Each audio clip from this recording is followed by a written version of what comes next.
तमिलनाडु की पॉलिटिक्स में नई तरीके की कंट्रोवर्सीज बढ़ती जा रही है। तमिलनाडु एक ऐसा स्टेट है जहाँ पे ना कांग्रेस ना बीजेपी कोई भी नेशनल पार्टी पहुंच ही नहीं पा रही है, क्योंकि तमिलनाडु में जो पूरी लड़ाई है ये कांग्रेस और बीजेपी की कभी थी ही नहीं। ये लड़ाई थी हमेशा दो गुटों की, जो था एक डीएमके और दूसरे है एआईडीएमके। हमेशा से इन दोनों के बीच में ही जो लड़ाई रही है वो लड़ाई रही है। और यहाँ पे ये नहीं है कि हिंदू मुसलमान या ऐसा कुछ भी, ऐसा कोई इन सब चीजों के बीच में भी कोई कॉन्फ्लिक्ट नहीं रहा है। यहाँ पे लड़ाई हुई है द्रविडियंस वर्सेस द्रविडियंस ही, जी हाँ। और हिंदुइज्म से उनको ये दिक्कत है कि उनको लगता है कि अगर कोई हिंदू पॉलिटिशियन हमारे देश के, हमारे स्टेट के अंदर आ गया तो हिंदुइज्म के चक्कर में कास्टिज्म चला जाएगा। मतलब एक हिंदू अगर आया, अगर आपके पूरे लोगों पर एक हिंदू का टैग लग गया तो कास्ट में आप लोगों को बांट नहीं पाएंगे। जबकि तमिलनाडु के अंदर कास्टिज्म बहुत ज्यादा है। जी हाँ, जैसे बिहार का कास्टिज्म है ना, उससे भी बहुत ज्यादा कास्टिज्म तमिलनाडु के अंदर है। इनफैक्ट हमारे पूरे देश के अंदर अगर आप देखेंगे तो अगर एक स्टेट जिसके अंदर सबसे ज्यादा कास्टिज्म है वो है तमिलनाडु। और कास्ट पॉलिटिक्स वहां पे बहुत ज्यादा होती है, क्योंकि आप समझिए कि वहां की दो रूलिंग पार्टी जो सबसे ज्यादा है वो डीएमके है और एआईडीएमके है। दोनों में ही द्रविडियन लीडर्स हैं। तो लड़ाई किस चीज के बीच में होगी? लड़ाई होती है कास्ट के ऊपर। और ये कास्ट से डीएमके और एआईडीएमके का जो फ्यूचर होता है वो चुना जाता है। देखिए, हमेशा से मैटर ये ऐसा क्लियर था। पहले एआईडीएमके ने आपके बीजेपी के साथ अलायंस की, ठीक है, और डीएमके ने कांग्रेस के साथ की, ठीक है। लेकिन यहाँ पे एक डिफरेंस ये आया कि एआईडीएमके को प्रॉब्लम ये होने लगी कि एआईडीएमके के साथ जब बीजेपी आने लगी तो बीजेपी की वजह से हिंदुत्व का टैग लग गया। अब जब हिंदुत्व का टैग लगा तो आधे द्रविडियंस भागने लगे, क्योंकि उनको अपनी द्रविडियन कॉम के साथ या कम्युनिटी के साथ ज्यादा लॉयल रहना था, इसलिए वो डीएमके के साथ जाने लगे। एआईडीएमके को जब ये चीज पता चली, उन्हें लगा कि ये तो उनकी पार्टी के लिए अच्छा ही नहीं है, तो उन्होंने तुरंत बीजेपी से अपना वास्ता तोड़ दिया और उनकी अलायंस अब टूट गई, ठीक है। और डीएमके का जो पूरा अलायंस था राहुल गांधी के साथ वो चलता रहा, क्योंकि राहुल गांधी या फिर कांग्रेस पार्टी की जो इमेज है उसके अंदर कोई भी एक सिंगल रिलीजन आता ही नहीं है। और दूसरी चीज, उनके रहने या ना रहने से इतना कोई फायदा या नुकसान था ही नहीं। एम के स्टालिन सिर्फ और सिर्फ कांग्रेस के साथ इसलिए अलायंस करते हैं क्योंकि ताकि उनको लोकसभा इलेक्शन के अंदर उनकी अच्छी बहुमत से सरकार बन पाए, उनको सीट्स मिल सके पार्लियामेंट के अंदर। ये बस इकलौता रीजन है। जबकि यहाँ पर अगर आप देखेंगे, डीएमके की सरकार के पास इतना ज्यादा बैकिंग है कि वो अकेले भी चाहे ना तो इंडिविजुअली भी पूरा का पूरा सीट और तख्ता पलट कर सकती है।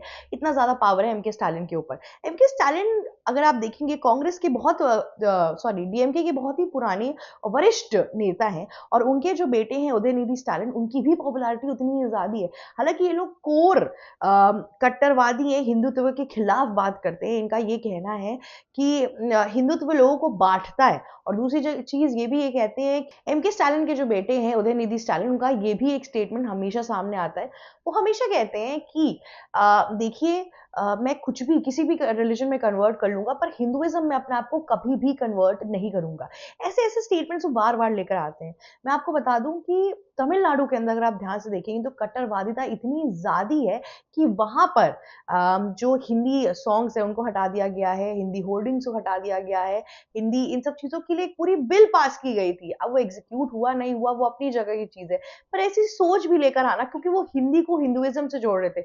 जबकि तमिलनाडु के अंदर बहुत से लोग नॉर्थ साउथ और अलग अलग स्टेट से आते हैं जिनकी मैक्सिमम जो मदर टंग है वो है हिंदी। उसके बावजूद भी ये कट्टरवादिता क्यों है और कहां से, इसका कोई भी आंसर नहीं है। अब मैं बताती हूँ कि अभी तक ये जो पूरा इलेक्शन का चुनाव था इसमें कोई दिक्कत ही नहीं आ रही थी, क्योंकि डीएमके वर्सेस एआईडीएमके हो रहा था। कुछ साल पहले एआईडीएमके जीतती थी, अब डीएमके जीतने लगी। अब यहाँ पे प्रॉब्लम क्या आई कि इस बार आई एक न्यू एंट्री। जी हाँ, विजय की जो एंट्री आई है, उनकी जो पार्टी है टीवीके, वो एक ट्रम्प कार्ड एंट्री की तरह माना जा रहा है। विजय की पॉपुलैरिटी तमिलियन इंडस्ट्री में बहुत ज्यादा है।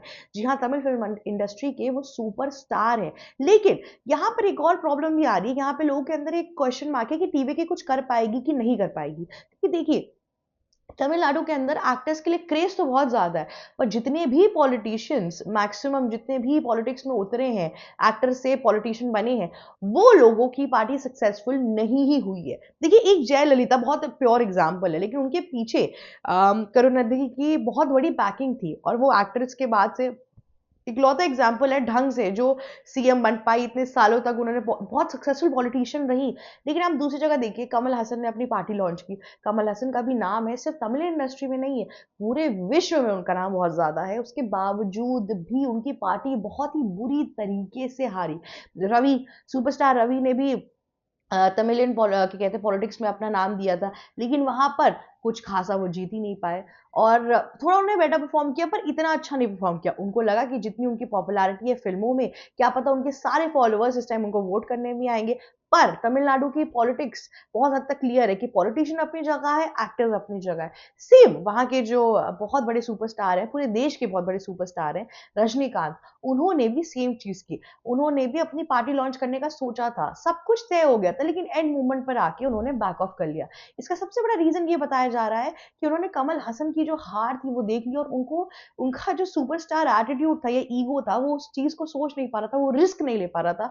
उन्होंने सोचा कि अगर मैंने इस बार पॉलिटिक्स से भी हाथ धोकर बैठ गया तो मेरी जो एक सुपरस्टार की ऑलवेज विनिंग वाली जो पूरी इमेज है वो भी चली जाएगी। तो उन्होंने उससे पीछा कर लिया, पीछे हो गए, और साथ ही साथ अपने एक्टिंग करियर के साथ उन्होंने शांति बना के उसमें ही रहने का सोच लिया। अब दूसरी जगह अब आए हैं विजय। विजय से बहुत ज्यादा एक्सपेक्टेशंस है। हालांकि विजय का ये चीज, एक फैक्टर है जो बहुत ज्यादा इस टाइम पे तमिलनाडु के पॉलिटिक्स में काम करेगा, वो है क्रिश्चियनिटी। जी हाँ, विजय की जो क्रिश्चियन वोटर बैंक है वो बहुत ज्यादा इंपॉर्टेंट है। देखिए, हमेशा से लड़ाई द्रविडियन वर्सेस द्रविडियन रही है, द्रविडियंस को इंपॉर्टेंस दी गई है, पर अब माइनॉरिटी को कोई पूछेगा। डीएमके ने भी माइनॉरिटी को काफी हद तक इंपॉर्टेंस दी है, पर यहाँ पर जो हिंदुत्व का वर्चस्व इस टाइम पे तमिलनाडु के अंदर आया है, उसे रोकना इस टाइम पे मुश्किल है। एक वेव आई है। मैं ये नहीं कह रही हूँ कि बीजेपी के लिए सीधी साधी जीत है, तमिलनाडु अभी भी बहुत मुश्किल है क्रैक करना, पर उसके अलावा भी हिंदुत्व की जो एक तरीके से रेज आई है वो जाएगी इस टाइम पे बीजेपी के पास, ठीक है। और बीजेपी अगर एआईडीएमके के साथ गई तो एआईडीएमके के पास चली जाएगी। लेकिन टीवी के क्या करेगा कि वो भले जीते ना, लेकिन यहाँ पर वो वोट काटता हुआ जाएगा। देखिए, पहली बार विजय आए हैं, विजय की जो पॉलिटिकल स्पीच है, इन सब चीजों के बाद से लोगों को थोड़ा भरोसा हुआ है। हालांकि उनकी स्टैम्पीड हो गई थी, एक पूरा झगड़ा हो गया था जब वो आए थे, इतना लेट आए थे, लेकिन उसके बाद से विजय को फिर भी एक वे से देखा जा रहा है कि तमिलनाडु पॉलिटिक्स के अंदर एक नया नाम आया है, तो क्या पता उनको वोट मिल जाए। तो यहाँ पे ये बोला जा रहा है कि विजय जीते या ना जीते, पर डीएमके की जो पूरी की पूरी माइनॉरिटी वोटर बैंक है उसमें से आंकड़ा जरूर काट के लेके जाएंगे, ये बहुत तय हो गया है। तो देखिए, यहाँ पर क्या हुआ कि ये जो क्रिश्चियन और मुस्लिम वोटर्स हैं डीएमके के, ये काट के विजय लेके जाएंगे।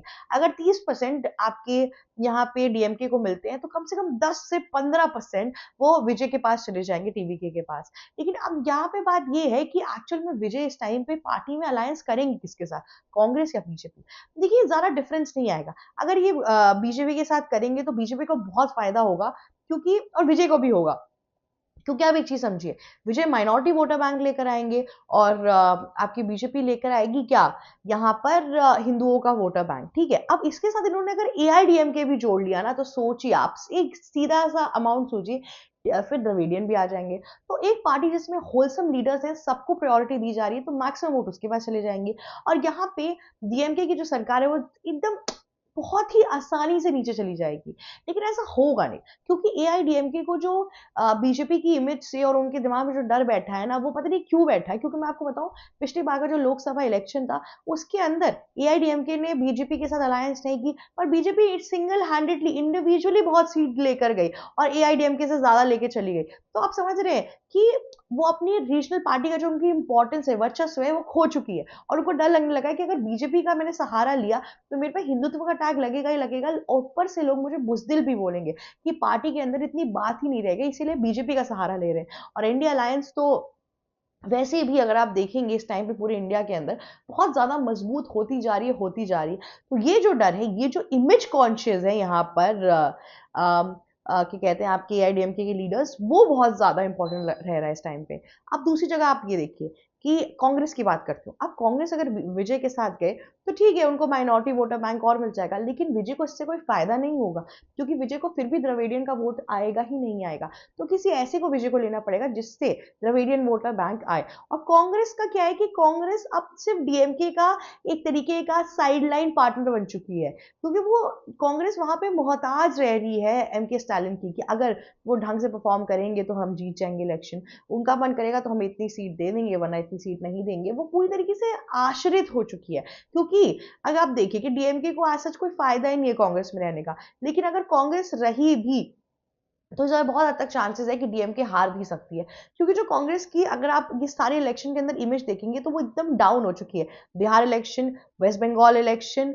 अब आपके Tamil Nadu election, in fact Assam election के अंदर भी बिल्कुल ही डाउन चल रही है। तो अब लोगों के अंदर ये रहेगा कि डीएमके कुछ नई चीजें ला ही नहीं रहे हैं, साथ ही साथ राहुल गांधी के साथ और अलायंस की है, तो इसका मतलब पार्टी ढंग से लीड ही नहीं हो पाएगी, हमें एक अच्छा गवर्नेंस ही नहीं मिलेगा। इसीलिए यहाँ पे ये इशू आ रही है, इसीलिए डीएमके भी इतने अगर मैं बोलूँ बहुत ही डिटरमिन्ड होके सीधे अनाउंस नहीं कर रही है कि हम कांग्रेस के साथ अलायंस करेंगे, ये वो कुछ भी नहीं कर रही है, क्योंकि कांग्रेस की परफॉर्मेंस अगर आप नेशनल लेवल पे देखोगे तो बहुत नीचे जा रही है।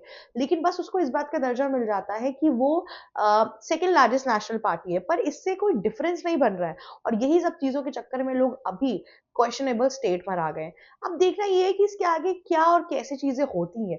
देखिए तमिलनाडु के जो पूरा का पूरा इलेक्शन सिनेरियो इस टाइम पे, उसके बाद से लोगों के दिमाग में क्वेश्चन तो बहुत उठ रहे हैं, पर यहाँ पे ये भी है कि इस बार पूरा का पूरा इलेक्शन बहुत हद तक अनप्रिडिक्टेबल है। कौन जीतेगा, कौन क्या करेगा, कोई भी आइडिया इस बार नहीं लग रहा है।